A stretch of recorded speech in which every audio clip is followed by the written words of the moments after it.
الحكومة المصرية بتصدر بيان ممنوع السوريين يدخلوا إلى مصر. ابن ناقص، شو فيها مصر دخيل الله يعني؟ على شو يعني؟ غير ما في غير الفسيخ وغير عم تتحرشوا بالسياح الأجانب. خلينا ساكت. إذا المصريين بيعملوا تحليل دي ان ايه بيطلع عندهم 3 أبهات 4 أبهات. مصر منعت دخول السوريين؟ طبعا انت منتظر ان انا اقول لك لا مصر منعت دخول السوريين. بس انهي سوريين؟ السوريين اللي عندهم اقامه في امريكا وكندا واوروبا هم دول الممنوعين من الاقامه في مصر.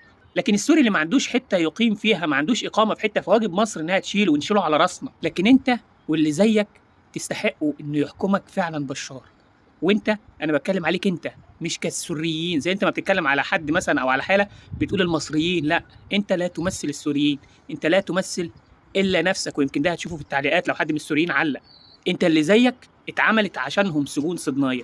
وعلى فكره انا كنت متوقع اللي زيك يبتدوا يطلعوا لما الاوضاع تتحسن في سوريا، بس انتوا طلعتوا بدري قوي. ده بالنسبه للموضوع المهم. لكن بالنسبه لموضوع الشتيمه ده انا مش هرد عليك فيه، لان احنا اصغر عيل عندنا يعرف اسمه لسابع جد. لكن انت الله يكون في عون امك، مش عارفه انت ابن مين فيهم.